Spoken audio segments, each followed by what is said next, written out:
श्रमिकाच kitchen and ब्लॉगमध्ये आपले अगदी मनापासून स्वागत। आज मी तुमच्यासाठी नवीन रेसिपी घेऊन आलेली आहे, ती म्हणजे बीटचे थालीपीठ। लहान मुलं बीट खात नाहीत ना, त्यामुळे त्यांना बीट आहे ना अशा चटपट पदार्थातूनच द्यायची। तर आपण त्याचे धिरडे करू शकतो, थालीपीठ करू शकतो।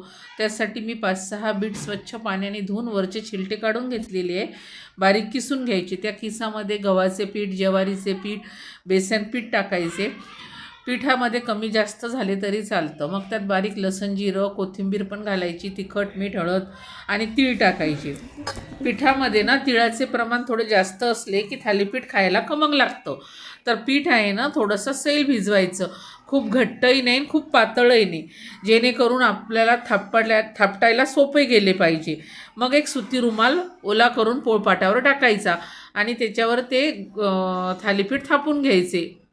मग तो रुमाल उलटा करून तव्यावर टाकायचा आणि बघा त्याला पण पाण्याचा हात लावून थापटायचं आणि 5 मिनिटासाठी थालीपीठ झाकून ठेवायचं। मग छान दोन्ही बाजूनी थालीपीठ होऊ द्यायचं आणि दही घ्यायचं, त्याच्यामध्ये शेंगदाण्याची चटणी मिक्स करायची, थोडीशी पापडाची चटणी पण घ्यायची, म्हणजे खूप छान लागतं ते असे थालीपीठ नक्की करून बघा।